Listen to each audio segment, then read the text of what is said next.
Inzwaika vazukuru, inini vazukuru vangu mese ndinokudai kubva kumaselebhu, handisarure kuti uyu ndeupi uyu ndeupi. Vazukuru vangu vese ndinovada, ndoba muchiona kuti handirare ndichingotaura pamusoro pezvavazukuru vangu vese. Manzwa? So ndazonzwa umwe wakuti sekuru mune favor, semuri kutya kutaura nyaya yakaitika zuro rine. Ndikati ipi zvikanzi aiwa hamusi kuziva here kuti murandakadzi amaititi Felicitas Embrace Feli vakanga vane showa yavo paNash TV. Ndikati aiwa ndaitovakowo ndichitoonawo, takatorarako kushow kwemurandakadzi. Zvikanzi sei musiri kuda kutaurawo kukomentawo zvakanaka zvakaita. Ndikati aiwa isu sevanhu vako mareafrica tisi tinozotaura kwokupedzisira. Tanzwa futi kuti vanhu vanoti kudii, vamwe vazukuru vese vari kuti kudii, tochibva tachivharisa. Muri kukwanisa zvakanaka vazukuru vangu. Right, kana ungasati wasubscribe to this channel, I kindly ask you to subscribe to this channel. Also, don't forget to put your notification bell kuti whenever I upload a video, sekuru vachingokanda video, you will be notified. Tototaura nyaya tiri panapa. Anditi? Right. Inzwaika. Aiwa murandakadzi akarova ngoma sengoma. Murandakadzi akarova ngoma. Handisi kuda kunyepera. Ndakanatsoona kubva pavakatanga aiwa maititi zvakarongeka. That was excellent. Kubva kuna membrana butterfly vachona here vaipresenta nezvinhu zvese band everything, nevasikana vaitamba mabacking vocalist everything was excellent. Even dressing, murandakadzi wanga wakarova nguo dzanga wanga wakasimira. Aiwa zvakarongeka, kurongeka chaiko. Zvakarongeka, chakanaka mukaka urungwi vazukuru. Aiwa kushowa kwako kwakanaka. Kana nemaviews chaiwo kwawingi taiva kuzoswera zuro rino. Kwawingi yanga ari kuma 7,000 something here kana 8,000 something maviews vanhu vaiona. Nekudhura kuri kuita data ukaona vanhu vachiona 8,000. Aiwa vanenge vamiramira. But murandakadzi wakabva waita seuchadhabhula namba iyoyo, kuita seucharova dhabho kunoti 13 14 ameno ikoko mberi ikoko. Kuti aizoona here tine chizviziva here kuti zvinofamba sei susana sekuru. But murandakadzi wakarova basa.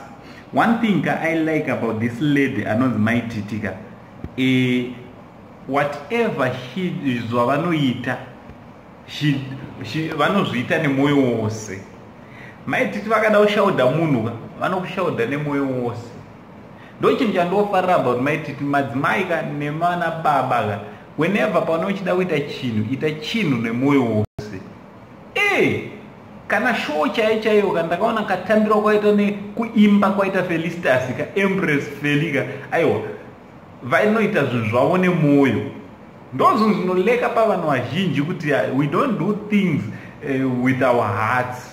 We just do things maybe for money or for something or for fame, of which fame yakanaka, mari yakanaka, but ita zvinhu nemoyo. Whatever you do nemoyo hazvinoendeka, zvinoendera mberi chaiko chaiko. So inini hangu inini sasekuru chimwe chandakaona pana Maititi vakabuilda following yakasimba pasocial media. Aiwa Felicitas anonzi mafans aFelicitas aiwa pasocial media. Ndoza zvisingamutorere time yangu izvezvi kutotaura kwandiri kuita kangweri, kana atopinda akutodedzerawo paFacebook kuti huyai ane live tese tinomhanya tinokandirana mameseji kuti vakaziva kufambirana netime. Vazukuru it's something to copy from this wonderful lady. Ndayambomutuka zvakumazva ndisasekuru pamwe tinotuka, pamwe tinotaura zvakanaka, pamwe zvichienderana noti kutaura pamusoro pezvipi. Maititi, she is wonderful. She knows how to move with time. Manzwa, it's something to copy from this lady. vanogona vanozvipa time nemafans avo. Muri kuona kuti zvinhu zvinodiwa nemafans vazukuru. Mafans they need attention. Onai ka Winky D ndakaona paaimaketa paakakanda tumadreds twake tokumaketawo show yake yaakaita. Macomments akatobuda ekuti Winky haadi zvekusocializa nevanhu, haadi zvekutaura nemafans, haadi kutaura nemafans. Apa akungouya chete nenyaya yekuti zvoni akuda kuti atende show yake. Vanhu havadi izvozvo vazukuru. Vanhu, don't make yourself like you are special. Tinokuda, tinokufarira muzukuru ka, but paunenge uchikanganisa unochikanganisa, wanawo time yekungoita 1 or 2 mafans aunotaura nawo, hauna chaunobva. Nekuti uri munhu and you need these people. There's no way yekuti fish can say I don't like water because ikadaro inooma ikafa. Because kana uri celebrity ka, you need people to celebrate you.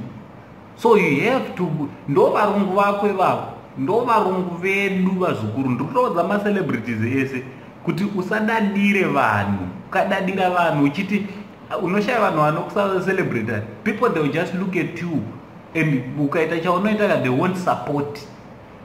Viewing yemunhu wani ka means a lot to an artist.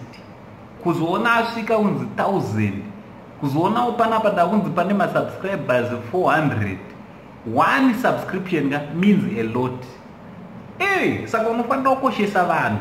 Kana uri munhu azvipira kushanda nevanhu, kushanda nevanhu, unofanira kukoshesa vanhu vachona. Ndamwe ndingotaurawo izvo, handisi kutaurira Winky ayo, ndibate zvakanaka, ndikutaurira ma-celebs ese nevachazoita ma-celebrity mangwana, because ari pari kutoona video inoika mangwana you not know kwaunosvitswa naMwari, unogona kutozoerekana watova mu-celebrity. So what am I saying? Ndiri kuti ida vanhu. Never think that wherever you are you put yourself there. There are some people who are not sleeping supporting you. There are some people who are always following you. Some people who buy your music, who buy angave madisc ako comedy whatsoever zvaunoita. There are some people who are supporting. Man, wama celebrity. Asi panyaya. So chimwe chinhu ka maititika chakaita kuti vazadze materesi ka. Vamwe vanhu vanogona vasingatofarire music yamaititi vaivapo, but vaingovapo chete nekuda kwokuti munhu wevanhu. Mazviwa ka? Vamwe vaivapo ka, maybe havasi, they are not fan yamaititi kuside recomment. Chimwe chinhu chakaitwa namaititi ka, he is more talented. So ukauya usingafarira zvecomedy ka, unofarira zvemusic. Ukasafarira zvese izvozvo ka, vanokupa nyaya dzekuti uswere uchifara. Ndo zvakaita murandakadzi.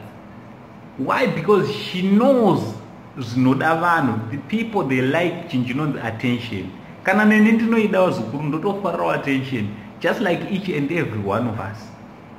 Anditi ma-celebrity and maititi havashaya zvekuudzai ka, vanotozotanga kuti nyaya dzenyu vanenge vanadzo. Ndosaka makaona vakuzotaura zvanani nanani vanisingataura mazita zvavaitaura izvozvo vaiva kukushow. Why? Because she knows very well kuti umwe munhu kazvo ndiri kuimba zvana basa nazvo ari kuda kutonzwa ichitaura nyaya idzodzo. So let me involve nyaya idzodzi yaidzi. So ngatide vanhu vazukuru, ngatide vanhu. Tisu makochi totokudzai, tikasakudzai isusuka mungazodzwa nani.